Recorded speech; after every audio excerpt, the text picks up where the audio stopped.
Hello বন্ধুরা, তুফান পুরো তুফান লাগিয়ে দিয়েছে। অসাধারণ কালেকশন তুফানের, আর মুভিটাও নাকি চরম হয়েছে। যদি আমি মুভিটা দেখিনি, তো দুষ্টু কোকিল গানটা নিয়ে কথা বলবো। গানটা কীরকম লাগলো?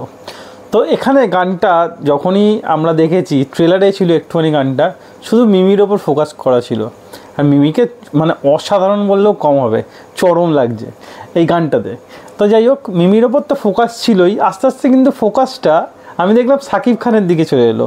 সাকিব খান স্টেজ থেকে উঠে এসে মিমির সঙ্গে ডান্স করলো। একটা জিনিস আমি দেখলাম, মানে সাকিব খান, আমি মুভিটা দেখিনি তাই গেস করতে পারি যে সাকিব খান মিমিকে দেখছে যে মিমির কাছে একটা ছেলে আসছে, এবং ছেলেটা যখনই মিমির গায়ে টাচ করছে সে গুলি করে দিচ্ছে। তো একজন যে দেখেছে, বাংলাদেশের এক ভাইয়ের থেকে কমেন্ট পেলাম যে তার বক্তব্য হিসাবে এটা অন্য কোনো ছেলে নয়, কিন্তু গানটা দেখলে মনে হচ্ছে সাকিব খানের মিমিকে এতটাই ভালো লেগেছে যে তার সামনে কোনো ছেলেকে সে সহ্য করতে পারছে না, তাই সে গুলি করে দিল। কিন্তু ফাইনালি মানে একজনের কমেন্ট দেখে আমি বলছি যে সাকিব খান তাকেই গুলি করলো। সে মানে অ্যাকচুয়ালি সে নিজের ছোটোবেলার স্মৃতিটাকেই সে গুলি করলো। মানে যাকে গুলি করলো সে তার ছোটোবেলার অভিনয় করছে আর কি, তার চরিত্রটা অভিনয় করছে। তো যাই হোক, এটা খুবই সুন্দর একটা টুইস্ট, যেটা গান দেখে বোঝার উপায় নেই, মুভি না দেখলে তো বোঝা যাবেই না।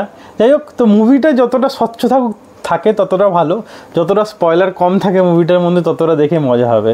কারণ এরকম মুভি সচরাচর বাংলা ইন্ডাস্ট্রিতে খুব একটা আসে না, এত সুন্দর মুভি যেখানে সাকিব খান এত ভালো চরিত্র অভিনয় করছে। এবার বলবো দুষ্টু কোকিল গানটায় মিমিকের কস্টিউম ডিজাইন খুব সুন্দর, মিমিকে তো ভালো লাগছেই, এবং আর ডান্স খুব ভালো। এছাড়া মানে সাকিব খানকে 90s হিরো, মানে 90s যে গ্যাংস্টারগুলো থাকে, যে গ্যাংস্টারের মুভিগুলো আমরা দেখেছি, সেই মুভিগুলোতে দেখলে আমরা যে একটা গ্যাংস্টারের উদাহরণ পাই, যেরকম পাই ঠিক সেরকমই সাকিব খানকে লাগছে। বড় বড় চুল, মানে তার কস্টিউম ডিজাইন, মানে এই যে শোল্ডারের যে মানে কাঁধের যে স্ট্রিপ আছে সেগুলো বড় বড়, এবং পায়ের ফোল্ড যেগুলো আমরা এখন ন্যারো প্যান্ট পরি, সেই ফোল্ডগুলো অনেক বড় বড়, যেগুলো 90s সময়কার গ্যাংস্টাররা পরতো, বা 90s সময়কার যে মানুষদের বা হিরোদের যেরকম স্টাইল ছিল ঠিক সেরকমই স্টাইল দেওয়া হয়েছে সাকিব খানকে। তো সাকিব খানকে চরম লাগছে, তার সিগারেট খাওয়ার স্টাইল থেকে শুরু করে তার গ্লাস, মানে মদের বোতল গ্লাস ঘোরানো স্টাইল, অসাধারণ একটা গ্যাংস্টার ভাইব লাগছে। সে দাঁড়িয়ে আছে, মানে যাকে যা বলছে, কাউকে মানে তার যে চালাচামুন্ডা পেছনে দাঁড়িয়ে আছে তাকে কিছু বলছে, সে সেই কাজটা সঙ্গে সঙ্গে করছে। যে মানে স্টারডাম যেটা বলে আর কি, সাকিব খানের যে স্টারডাম, বা উঠেছে দাঁড়িয়ে যখন মিমির সঙ্গে নাচছে, জাস্ট অসাধারণ। আর ক্যামেরা ওয়ার্ক নিয়ে কথা বলি, ক্যামেরা ওয়ার্ক কী করেছে, কি অসাধারণ ক্যামেরা ওয়ার্ক করেছে। গানটা আমার পার্সোনালি খুব ভালো লেগেছে। তত সম্ভব আকাশ সেনের গাওয়া গানটা, রিটিন এবং সং ডিরেকশন আকাশ সেন করেছে।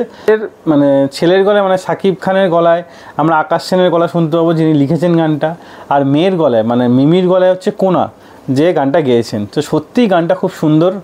এই 3 নম্বর সংটা আমার ওই দুটো সঙ্গের থেকে যেন আরও বেশি ভালো লাগলো।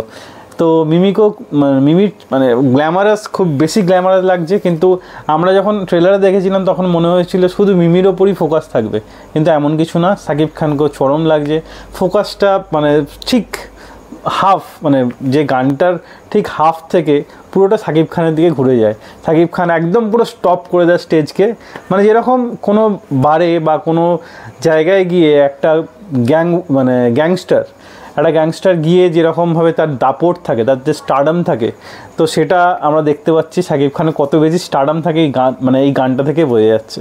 যাই হোক, আমি এই মুভিটার জন্য খুবই এক্সাইটেড। আর আপনাদের এই মুভিটা যারা দেখেছেন কেমন লাগলো কমেন্টে অবশ্যই জানাবেন। হ্যাঁ, একটাই রিকোয়েস্ট, এটা স্পয়লার ফ্রি রাখবেন, স্পয়লার ফ্রি কমেন্ট করুন, খুব খুশি হব।